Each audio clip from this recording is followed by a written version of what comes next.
जग जननी माँ अंबिका मोए लगी तुम्हारी आस। आज सभा के बीच में माँ तेरे तेरो दास,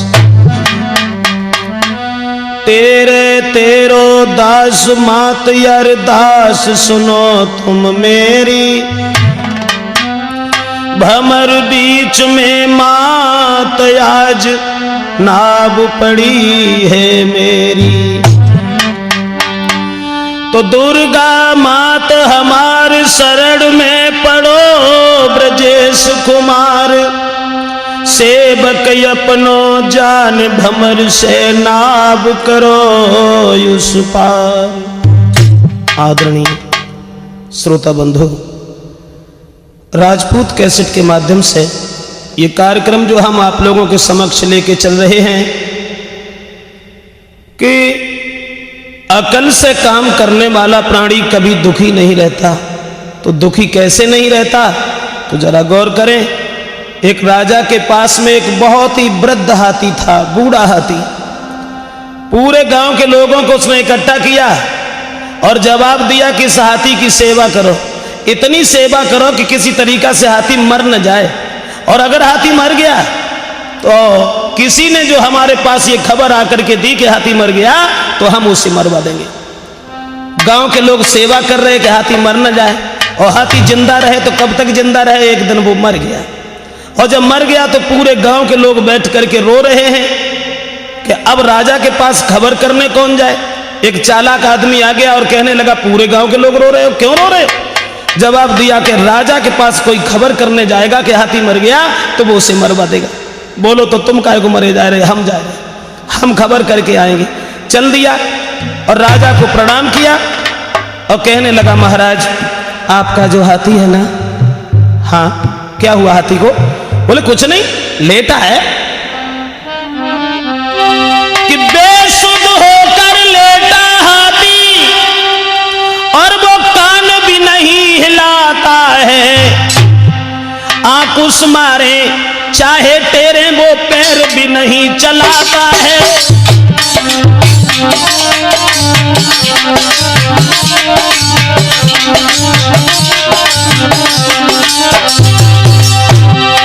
चालाक आदमी कहने लगा, महाराज आपका हाथी लेटा है, चाहे मारे चाहे टेरे, लेकिन वो कान भी नहीं हिलाता। आराम से पैर पसारे हैं,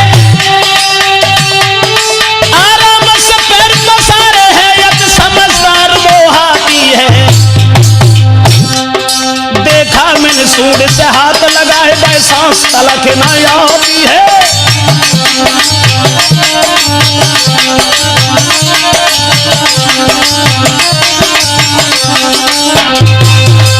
जवाब दिया, महाराज हाथी लेटा है, आराम से लेटा है, चाहे मारे चाहे टेरे, लेकिन वो कान भी नहीं हिलाता है। जवाब दो, हमने सूंड से हाथ लगाया कि देखो तो उसे सांस भी नहीं आती। राजा बोले, इसका मतलब हाथी मर गया? चालाक आदमी कहने लगा, महाराज जी तो आप कह रहे हैं, मैं नहीं कह रहा हूं कि हाथी मर गया। चला गया और पूरी बात जब कहेगा तो राजा के दिमाग में जाई कि आदमी बड़ू चालाक है। पूरी बात कहेगा और जिंदा चलोगो। बुलाया और जवाब दो, जाए बुलाओ, इसे हम कुछ इनाम देंगे, ये बहुत चालाक आदमी। और जैसे ही इनाम को ना सुनो तो दरोगा जी बुलाए के ले गए। रास्ता में जब पकड़ लो जब कहीं के राजा के पास चलो, चले।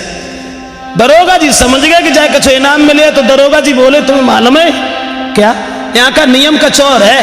कौन सा नियम है? तो दरोगा जी बोले,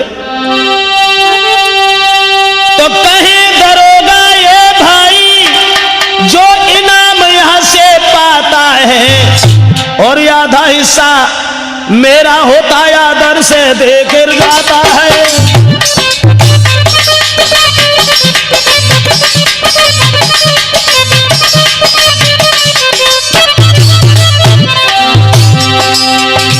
दरोगा जी कहने लगे, जो भी इनाम यहां से मिलता है तो आधा हिस्सा उसमें से मेरा होता है।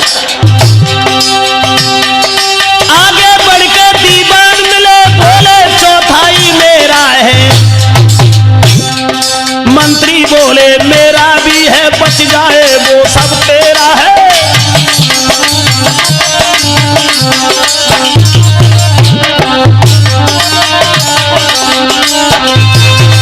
जवाब दो दरोगा जी ने कि आधा हिस्सा तो मेरा है। दीवान जी बोले आधो जो बच जाए तामे से आधो हमाओ है। मंत्री बोले और जो कुछ बचे सो हमाओ है, और जो न बचे तो कोई बात नहीं, जो आतो है इनाम पातो है, सो खाली हाथ जाता। मैंने कहा ठीक, चले गए। अब जब राजा के पास गए तो राजा कहने लगे तुम भाई बड़ा चालाक आदमी है, तूने सारी बात बता दी लेकिन चालाकी से जिंदा बच गया, चला गया। ऐसा करो कुछ इनाम मांगो। बोलो अब महाराज मुझे कुछ नहीं चाहिए। कहने लगे नहीं नहीं मांगो, क्या चाहिए आपको? तो चालाक आदमी बोलो दो हाथ जोड़े के महाराज और कुछ ना चाहिए, एक इनाम दे दो। कहा कि 100 जूता केवल चाहता हूं और कुछ नहीं चाहिए। 100 जूता केवल चाहता हूं, गर होए मेहरबानी इतनी, और जीवन भर को ये काफी है मेरी औकात भला कितनी।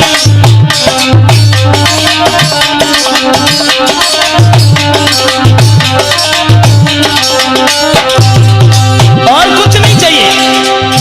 चालाक आदमी बोलो केवल 100 जूता दे। राजा सोचने लगो जो है क्या? जवाब दिया महाराज हमारी भला औकात क्या है, 100 जूता हमें चाहिए। बस दया थामिए दया करो, दया थामिए दया करो, सेवा में करूं बताओ कितनी। नर नारी करें पढ़ाई को खुश होवेगी मेरी पत्नी।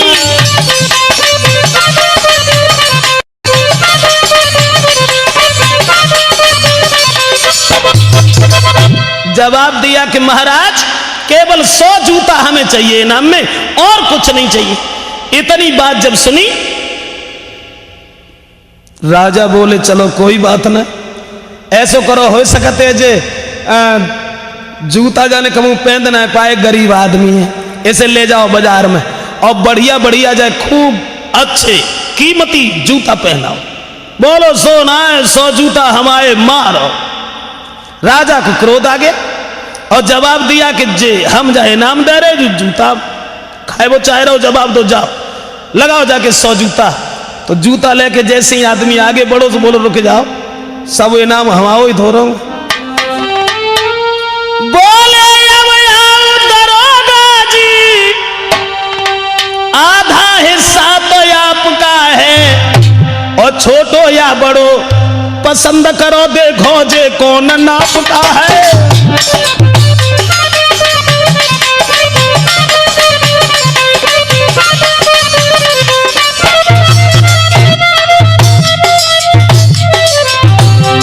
छोटो या बड़ो पसंद करो देखो ये कौन नापता है।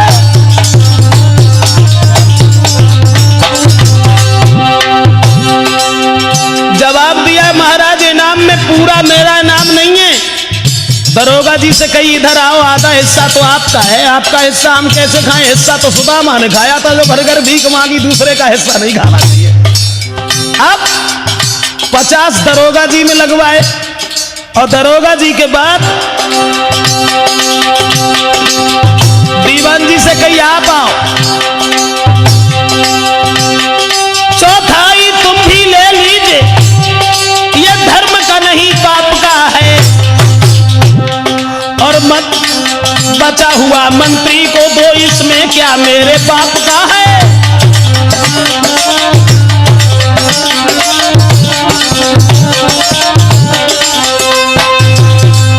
सबे पिटवाओ, कहीं 50 दरोगा जी को दो, 25 दीवान जी को दो, और जो बच गए 2500 मंत्री को दे दो, हमारे पापा को जामे का है।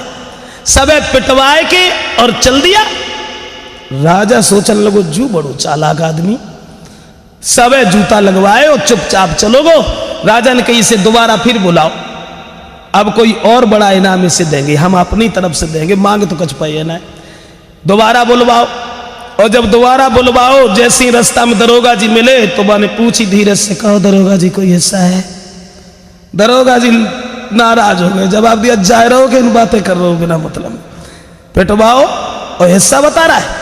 जैसी कचौर अंगेला बड़े दीवान जी मिले, जवाब दो, बोलो अब तुम आओ कि तो हिस्सा है, कान लगो चुप्पा सीधो चलो जा, मुझे कुछ नहीं चाहिए तुझसे। जाए कि जब वहां पहुंचे हैं राजा के पास, हिस्सा किसी ने नहीं मांगा, तो सबको पिटवा कर चल दीना। राजा ने सोचा चतुर बड़ा, और फिर से बुलवा कर गद्दी के नीचे उसको कर लिया खड़ा।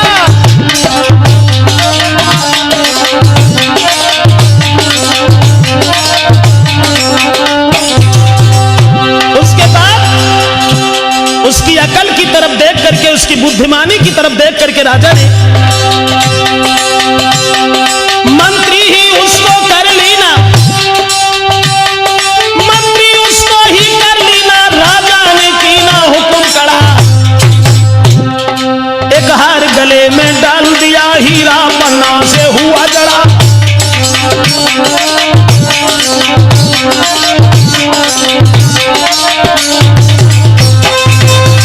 आखिर अपने मंत्री को निकाल दिया और उस चालाक आदमी को ही अपना मंत्री बना लिया। तो कहने का मतलब है कि बुद्धिर्यस्य बलम तस्य निर्बुद्धिस्य कुतो बलम, जिसकी बुद्धि है उसी का बल है, बिना बुद्धि के बल नहीं होता।